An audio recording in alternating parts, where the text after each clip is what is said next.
Halo teman-teman, jas merah jangan sekali-kali melupakan sejarah.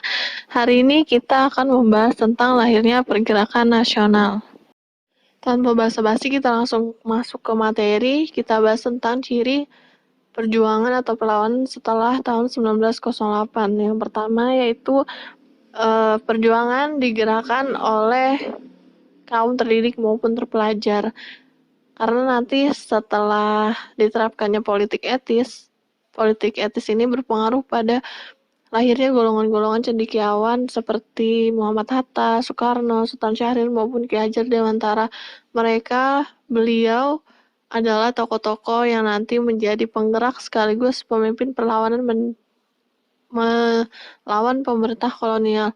Yang kedua, setelah diterapkannya kebijakan Pax Netherlandica, wilayah Indonesia ini kan disatukan sehingga muncul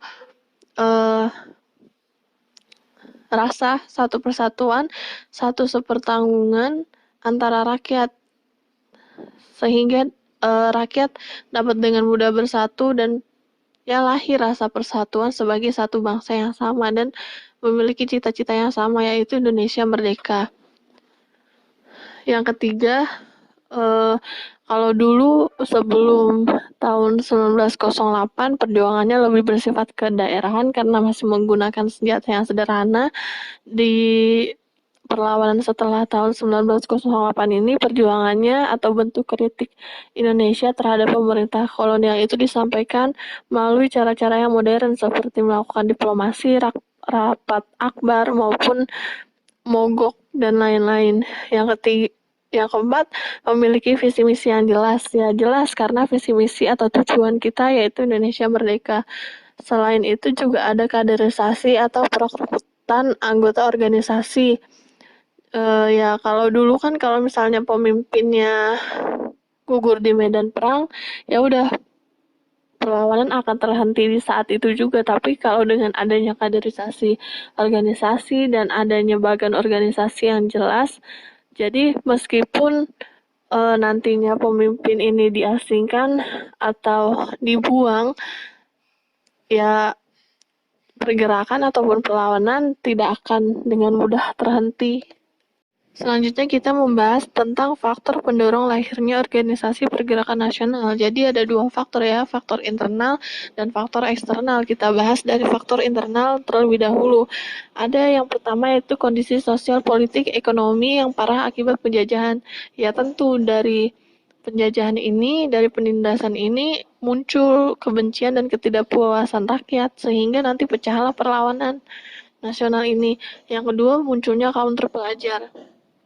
Ya, tadi yang dibilang golongan-golongan terpelajar ini yang mengenyam pendidikan, yang berkesempatan banyak belajar tentang gagasan seperti kebebasan, demokrasi, dan anti perbudakan ini sadar kalau Indonesia ternyata masih jauh dari kemerdekaan seperti itu. Yang ketiga, timbulnya kenangan atau kejayaan bangsa pada masa lampau. Kita tahu ya, dulu di masa Majapahit maupun Sriwijaya, Nusantara itu memiliki wilayah kekuasaan yang luas. Nah, oleh karena itu, kenangan ini memotivasi golongan-golongan cendekiawan untuk memperjuangkan Indonesia dan percaya bahwa Indonesia dapat menjadi bangsa yang besar dengan kekuatan sendiri seperti masa-masa di Majapahit dan Sriwijaya tersebut.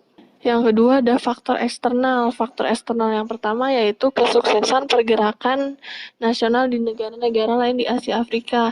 Nah, negara-negara Asia Afrika seperti Cina, India, Filipina, Turki, dan Mesir ini sudah mendapatkan kemerdekaannya sendiri. Jadi hal inilah yang membuat Indonesia merasa mereka juga mau mendapatkan kesuksesan yang sama seperti negara-negara tadi, yaitu mendapatkan kemerdekaan, meraih kemerdekaan yang sama. Yang kedua, ada kemenangan Jepang atas Rusia di tahun 1905.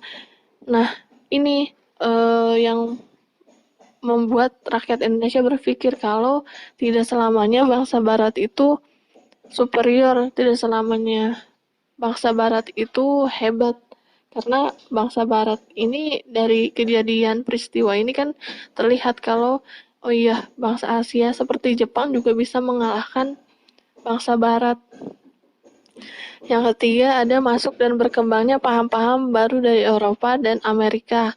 Nah, paham-paham apa sih? Ada paham liberalisme, demokrasi, dan nasionalisme, yang nanti paham-paham ini membangkitkan maupun memotivasi golongan terpelajar untuk berjuang merebut kebebasan dari belenggu penjajahan. Selanjutnya kita bahas tentang organisasi yang muncul pada periode awal perkembangan. Nah, di periode awal perkembangan ini organisasinya lebih bersifat moderat dan kooperatif, artinya masih bisa diajak bekerja sama dengan kolonial Belanda. Ada organisasi apa aja? Ada organisasi Budi Utomo, Sarekat Islam, dan Muhammadiyah. Yang pertama kita bahas tentang Budi Utomo. Budi Utomo sendiri merupakan organisasi yang didirikan pada 20 Mei 1908. Organisasi ini pertama kali dipelopori atau digagas oleh Dr. Wahidin Sudirohusodo. Beliau melontarkan gagasan atau ide agar mahasiswa mendirikan organisasi yang dapat memajukan derajat bangsa. Nah, gagasan ini nantinya disambut baik oleh Dr. Sutomo, sehingga Dr. Sutomo bersama rekan-rekan dari Stovia membentuk organisasi Budi Utomo. Tujuan dari Budi Utomo sendiri yaitu memajukan pengajaran dan kebudayaan di 4 bidang. Ada bidang pengajaran, bidang pertanian, peternakan, dan perdagangan, bidang teknik dan industri, dan terakhir bidang kebudayaan. Seperti yang sudah dijelaskan, BU ini merupakan organisasi yang masih bersifat kooperatif atau artinya masih bisa diajak bekerja sama dengan pemerintah kolonial Belanda. Ruang gerak dari Budi Utomo sendiri itu terbatas di daerah sekitar Jawa dan Madura dengan pusat organisasinya di Yogyakarta.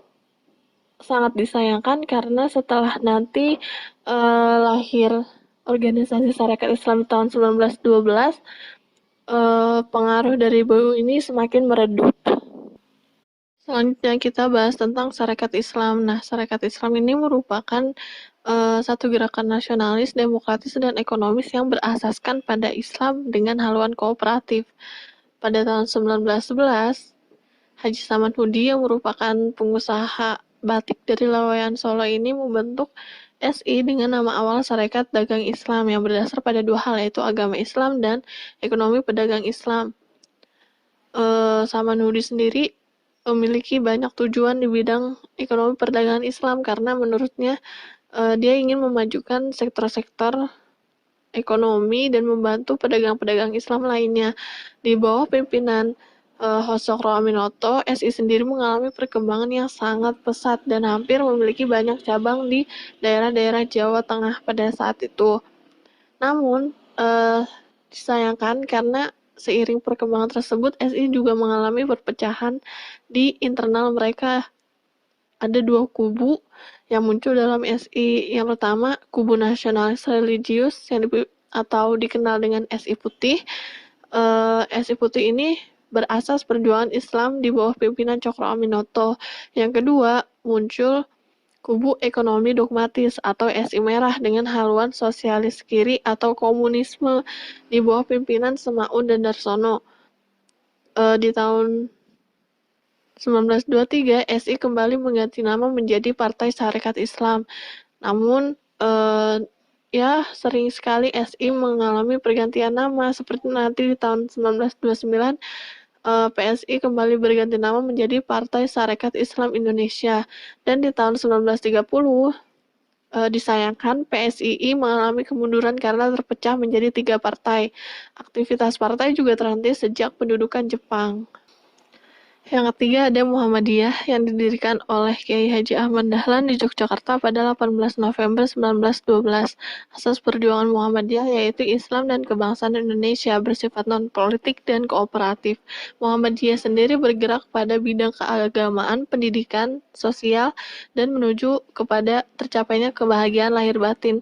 Nah, pada masa kepemimpinan Ahmad Dahlan, pengaruh Muhammadiyah ini masih terbatas di sekitar wilayah Jawa Tengah saja, namun di tahun 1925 atas bantuan Abdul Karim Amrullah atau Hamka, beliau ini sangat membantu menyebarluaskan pengaruh Islam hingga ke Sumatera, Sulawesi, dan Kalimantan, sehingga nantinya di tahun 1913 Muhammadiyah sudah mulai tersebar ke seluruh Indonesia. Selanjutnya periode nasionalisme politik. Di periode ini, organisasi-organisasi di Indonesia mulai bergerak dalam bidang politik. Ada organisasi Indus Party, Gerakan Pemuda, dan Gerakan Perempuan. Lanjut ke Indus Party. Indus Party didirikan di Bandung pada 25 Desember 1912 oleh 3 serangkai.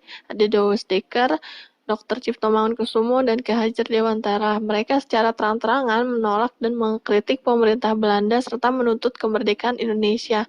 Cita-cita IP disebarluaskan melalui surat kabar The Express.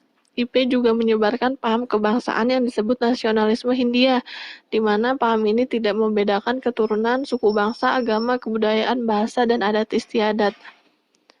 Di tahun 1913, para ketiga pemimpin IP ini ditangkap dan dibuang ke Belanda dengan alasan organisasi IP dianggap sebagai organisasi politik yang meresahkan dan bahkan mengganggu ketertiban. Lanjut di tahun 1914, Cipto Mangunkusumo dikembalikan ke Indonesia karena sakit. Namun Ki Hajar Dewantara dan Dawes Dekker ini baru dikembalikan di tahun 1919. Dawes Dekker tetap terjun di bidang politik, sedangkan Ki Hajar Dewantara turun langsung dalam dunia pendidikan dengan mendirikan Taman Siswa.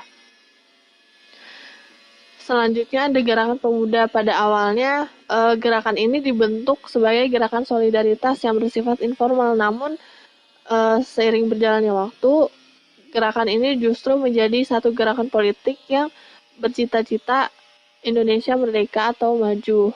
Gerakan Pemuda yang pertama kali muncul itu ada Trikoro Darmo yang didirikan oleh R. Sartiman, Wiryo Sanjoyo, dan kawan-kawan.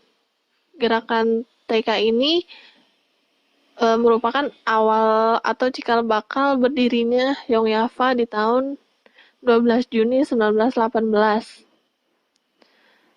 Nantinya di tahun 1926, Yogyakarta bersatu dan membuat kerjasama dengan pemuda-pemuda non-Jawa seperti Yang Celebes, Yang Sumatera, dan gerakan-gerakan pemuda lainnya di Indonesia.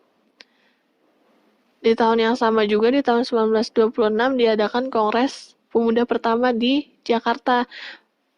Meski walau memang di Kongres pertama ini belum menghasilkan apa-apa ya, namun di Kongres Pemuda kedua di tahun 26-28 Oktober 1928 di Jakarta, Kongres ini menghasilkan Sumpah Pemuda, dan juga untuk pertama kalinya lagu Indonesia Raya ini diperdengarkan dengan bendera merah putih yang juga dikibarkan mengiringi lagu tersebut. Selanjutnya ada Gerakan Perempuan. Raden Ajeng Kartini sebagai salah satu perempuan yang berkesempatan mengenyam pendidikan bercita-cita membentuk masyarakat yang setara antara perempuan dan laki-laki, di mana perempuan dapat berpartisipasi dan meningkatkan kemajuan bangsa, di mana perempuan juga diberi kesempatan untuk bangkit dari ketertinggalan. Beliau juga mendorong praktik penghapusan budaya Jawa yang dianggap mengekang hak dan martabat perempuan. Pemikiran Kartini ini disambut baik oleh kalangan perempuan lainnya, yang nanti para perkumpulan perempuan banyak menyelenggarakan pendidikan khusus perempuan, mengajarkan hal terkait keterampilan dasar rumah tangga dan pengetahuan lainnya. Salah satunya ada Dewi Sartika yang nantinya mendirikan Sekolah Keutamaan Istri. Dalam Kongres Perempuan Indonesia pertama di tahun 25-28 Desember 1928 di Yogyakarta disepakati didirikan Perserikatan Perempuan Indonesia atau PPI sebagai wadah perjuangan yang dapat memajukan perempuan Indonesia. Yang kedua, pada tahun 28-31 Desember 1929 diadakan Kongres Perempuan II di Jakarta, yang dalam kongres ini disepakati bahwa semua perkumpulan perempuan berjuang untuk meningkatkan nasib dan derajat perempuan dengan tidak mengaitkan diri dengan persoalan politik dan agama. Poin C. Periode radikal. Pengertiannya, periode radikal merupakan masa di mana organisasi-organisasi pergerakan pada saat itu menolak untuk bekerja sama dan bersikap non-kooperatif dengan pemerintah kolonial Belanda. Mereka secara tegas menuntut kemerdekaan dari pemerintah kolonial. Beberapa organisasi yang bergerak secara non-kooperatif diantaranya ada Perhimpunan Indonesia, Partai Komunis Indonesia, dan Partai Nasional Indonesia. Para tokoh organisasi pada saat itu berpandangan bahwa upaya untuk meraih kemerdekaan tidak dapat dilakukan dengan bekerja sama dengan pihak Belanda, tetapi mereka harus menggunakan kemampuan dan kekuatan mereka sendiri. Yang kedua, latar belakang. Ada beberapa hal yang mendasari organisasi-organisasi pergerakan pada saat itu memilih menjadi organisasi-organisasi yang bergerak secara radikal. Beberapa di antaranya ialah, yang pertama, pengaruh doktrin Wilson. Presiden Amerika Serikat pada saat itu, Woodrow Wilson, pada bulan Januari tahun 1918, mengumumkan 14 butir dasar penyelesaian yang adil untuk mengakhiri Perang Dunia I. Salah satu butir doktrin itu yang menarik anggota organisasi pergerakan adalah hak untuk menentukan nasib sendiri. Semboyan ini selanjutnya menggema di seluruh dunia, terutama di tanah jajahan. Hal ini kemudian menimbulkan harapan yang besar. Dan sejak tahun 1922 misalnya, Perhimpunan Indonesia menyantumkan asas perjuangan yaitu self-help atau menolong diri sendiri. Dengan demikian, PI secara tegas menolak bekerja sama dengan pemerintah kolonial Belanda. Yang kedua, pengaruh revolusi Rusia. Pada bulan Oktober tahun 1917, kaum revolusioner berhaluan komunis di Rusia, yang disebut sebagai kaum Bolshevik, berhasil menggulingkan monarki Rusia pada saat itu. Manifesto Partai Komunis di Rusia pada saat itu menandaskan bahwa pembebasan negara-negara jajahan hanya dapat dilakukan dengan persatuan kaum buruh. Paham ini selanjutnya berkembang dan masuk di Indonesia. Masuknya paham komunis ke Indonesia kemudian menjadi cikal bakal dari lahirnya Partai Komunis Indonesia. Yang ketiga, adanya kekecewaan terhadap janji November. Situasi politik yang semakin memanas di Indonesia memaksa Gubernur Jenderal Hindia Belanda, Van Limburg-Stirum, berpidato di sidang Volksraad pada tanggal 18 November tahun 1918. Dalam pidato itu, Van Limburg-Stirum menjanjikan untuk mempercepat otonomi bagi Indonesia. Janji ini kemudian dikenal sebagai Janji November. Selanjutnya, pada tanggal 17 tahun 1918, Van Limburg-Stirum menggagas terbentuknya suatu komisi yang akan memberikan nasihat kepada pemerintah mengenai perubahan struktur kenegaraan Hindia Belanda.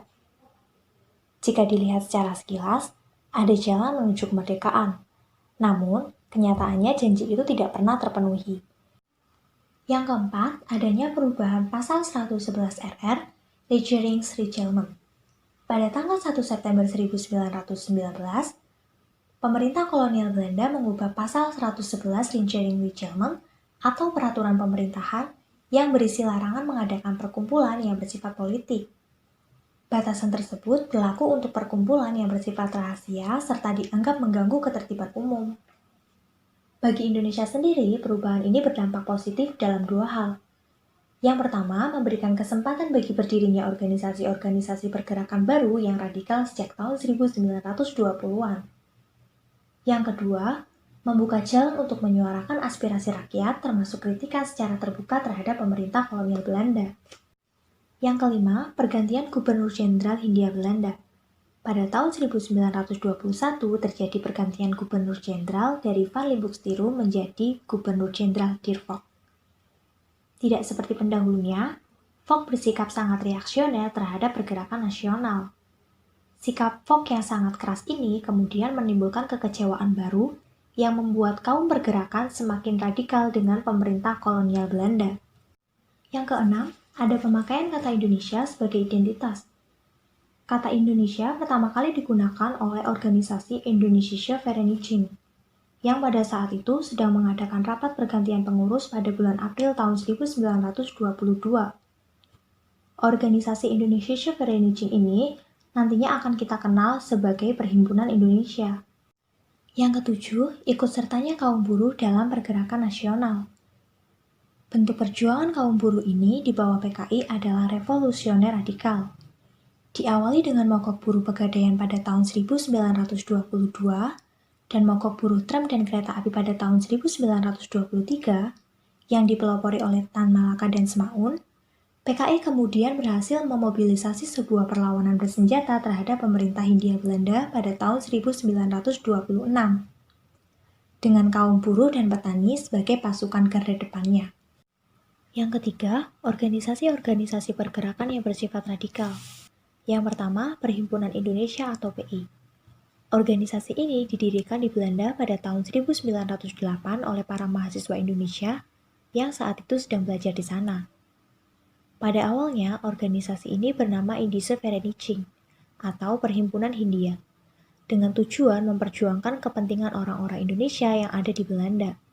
Oleh karena itu, awalnya organisasi ini lebih banyak bergerak di bidang sosial budaya. Namun, sejak bergabungnya Cipto Mangunkusumo dan Ki Hajar Dewantara pada tahun 1913, PI mulai memikirkan mengenai masa depan Indonesia. Dan semenjak itulah, organisasi sosial ini mulai memasuki kancah politik. Yang kedua, Partai Komunis Indonesia atau PKI. Aliran komunisme pertama kali masuk ke Indonesia dibawa oleh B.J. F.M. Snevely pada tahun 1913 di kota Semarang. Pada tahun 1914, Snevely mendirikan sebuah organisasi yang bercorak Marxis bernama Indische Sosial Demokratische Vereniging atau ISDF dengan pusat di Semarang. Awalnya, paham ini tidak mendapat tanggapan di Indonesia. Sampai muncul sebuah ide di diri Snevely untuk bergabung dengan organisasi yang sudah ada pada saat itu. Namun, ide ini juga harus mengalami kegagalan. Akhirnya, ISDF masuk dan menjalin hubungan dengan tokoh-tokoh organisasi Sarekat Islam yang sudah ada pada saat itu. ISDF akhirnya berhasil mempengaruhi dua orang pimpinan SI cabang Semarang yang terkenal, yakni Semaun dan Darsono. Dalam Kongres ke-20 ISDF pada tahun 1920, nama ISDF diganti menjadi Perserikatan Komunis Hindia dengan Semaun sebagai ketua. Yang ketiga, Partai Nasional Indonesia atau PNI. Pada tahun 1925 berdiri sebuah organisasi yang bernama Alkimin Studi Club di Bandung yang diprakarsai oleh Insinyur Soekarno. Perserikatan ini secara tegas bermaksud untuk menjadi wadah bagi para nasionalis untuk memperjuangkan berdirinya negara Indonesia merdeka. Organisasi ini kemudian mengganti namanya menjadi Partai Nasional Indonesia atau PNI. PNI sendiri berlandaskan pada 3 asas. Asas yang pertama yakni self-help, yakni prinsip untuk menolong diri sendiri, yang didasari pada keyakinan bahwa bangsa Indonesia dengan kekuatan sendiri akan mampu untuk memperbaiki keadaan politik, ekonomi, sosial, dan budaya yang telah rusak oleh penjajah. Yang kedua, non-kooperatif, yakni tidak mengadakan kerjasama dengan pemerintah kolonial Belanda. Yang ketiga, Marxisme, yakni mengentaskan massa dari kemiskinan dan kesengsaraan. Yang keempat, Partai Indonesia atau Partindo. Tekanan terhadap PNI mencapai puncaknya ketika para tokohnya seperti Soekarno dan kawan-kawan dipenjarakan oleh pemerintah kolonial Belanda. Hal ini kemudian mendorong para anggota PNI yang lain untuk mengadakan kongres luar biasa. Sartono sebagai pimpinan menginginkan pembubaran PNI dan mencari format baru untuk melanjutkan perjuangan. Pembubaran ini dimaksudkan untuk menjaga anggota-anggota PNI yang lain agar tidak mendapatkan kesulitan karena dituduh sebagai anggota partai terlarang. Sikap anggota partai yang menolak pembubaran tersebut disebut sebagai golongan merdeka. Mereka kemudian mendirikan organisasi baru yang dinamakan sebagai Pendidikan Nasional Indonesia atau PNI baru. Sementara itu, golongan yang setuju dengan pembubaran membentuk suatu partai politik baru yang disebut sebagai Partai Indonesia atau Partindo pada tanggal 30 April tahun 1931 dengan Mr. Sartono sebagai ketua. Yang kelima, Partai Nasional Indonesia Pendidikan atau PNI Pendidikan atau PNI baru. Organisasi yang dibentuk pada tanggal 27 November 1931 ini berdiri karena ketidakpuasan sebagian besar anggota PNI lama atas pembubaran PNI. Walaupun haluan politik Partindo dan PNI Pendidikan itu sama, yakni kemerdekaan dan non-kooperatif, strategi perjuangannya berbeda. Di sini, Partai Nasional Indonesia Pendidikan atau PNI Pendidikan lebih menekankan pada pendidikan politik dan kesadaran berbangsa bagi para anggotanya. Sama seperti PNI lama, PNI baru juga mendapatkan tindakan represif dari pemerintah kolonial karena sikapnya yang non-kooperatif. Di sini, Hatta dan Syahrir ditangkap dan dibuang ke Papua pada tahun 1934 dan kemudian dibuang ke Banda pada tahun 1936. Akibatnya, PNI baru tidak berkembang. Poin D, periode bertahan. Pengertiannya, periode bertahan adalah periode di mana gerakan nasionalisme di Indonesia berupaya untuk lebih moderat dan menahan diri. Sikap moderat berarti kembali bekerja sama dengan pemerintah kolonial Belanda. Sikap ini diambil agar organisasi pergerakan tidak dibubarkan oleh Belanda dan para tokohnya tidak ditangkap ataupun diasingkan. Kaum pergerakan pada saat itu belajar dari pengalaman sebelumnya bahwa sikap radikal justru merugikan bangsa Indonesia itu sendiri. Yang kedua, latar belakang. Sejak digantinya Gubernur Jenderal de Valk, organisasi pergerakan dikendalikan dengan peraturan yang sangat keras. Pada masa Gubernur Jenderal B.J. de Jong, peraturan bahkan dibuat lebih keras lagi. Apalagi pada masa itu, banyak organisasi pergerakan nasional Indonesia yang mengambil sikap radikal terhadap pemerintah kolonial Belanda. Hal ini membuat kaum aktivis pergerakan tidak leluasa dalam mewujudkan cita-cita politiknya, yakni Indonesia merdeka. Yang ketiga, perjuangan melalui Volksraad. Di Volksraad, tokoh-tokoh pergerakan lintas partai atau organisasi melanjutkan perjuangan. Meskipun wewenangnya terbatas, Volksraad merupakan satu-satunya tempat yang aman untuk menyampaikan aspirasi kepada pemerintah kolonial Belanda. Tujuan utamanya adalah untuk meraih kemerdekaan Indonesia secepat-cepatnya. Dalam rangka mencapai tujuannya, yaitu kemerdekaan secepat-cepatnya, Fraksi Nasional melakukan usaha-usaha seperti mendesak segera dilakukannya perubahan ketatanegaraan, melenyapkan semua perbedaan politik, ekonomi, dan pendidikan yang diakibatkan oleh penjajahan, dan menggunakan semua jalan yang sah untuk mencapai tujuan tersebut. Yang keempat, organisasi-organisasi pergerakan pada periode bertahan. Yang pertama, ada Taman Siswa. Taman Siswa merupakan salah satu organisasi pergerakan dengan fokus kegiatan di bidang pendidikan. Organisasi ini didirikan oleh Ki Hajar Dewantoro pada tanggal 3 Juli tahun 1922 di Yogyakarta. Organisasi ini bukanlah organisasi yang bersifat politik, melainkan sebuah bentuk perjuangan alternatif di tengah kerasnya tekanan pemerintah kolonial Belanda terhadap keberadaan organisasi pergerakan pada saat itu. Ki Hajar Dewantoro menerapkan 3 konsep pengajaran dalam kegiatan pendidikan di Taman Siswa. Yang pertama, Ing Ngarso Sungtulodo, yang kedua Ing Madyo Mangunkarso, dan yang ketiga Tuturi Handayani. Yang kedua, Partai Indonesia Raya atau Parindra. Pada tahun 1931, Dr. Sutomo, pimpinan Budi Utomo, mendirikan Persatuan Bangsa Indonesia atau PBI. Organisasi ini merupakan kelanjutan dari Indonesia Study Club yang didirikan pada tahun 1924. Dari sinilah kemudian lahir sebuah partai baru yang kemudian dinamakan sebagai Partai Indonesia Raya atau Parindra dengan ketua terpilih yakni Dr. Sutomo. Yang ketiga, Gabungan Politik Indonesia atau GAPI. Sesuai dengan namanya, GAPI merupakan gabungan dari berbagai partai politik yang ada di Indonesia. Organisasi ini didirikan oleh Muhammad Husni Tamrin pada tanggal 21 Mei tahun 1939. Partai-partai yang bergabung dengan GAPI diantaranya ada Parindra, Gerindo, PSII, Persatuan Partai Katolik, dan lain sebagainya. Meskipun berada dalam sebuah kesatuan, organisasi ini bersifat federasi, di mana partai-partai yang bergabung tetap memiliki kemerdekaan penuh terhadap programnya masing-masing. Nah, itu tadi materi yang akan kita pelajari pada hari ini. Jika ada pertanyaan ataupun tanggapan, silakan untuk disampaikan. Cukup sekian, sampai jumpa di materi selanjutnya. Terima kasih.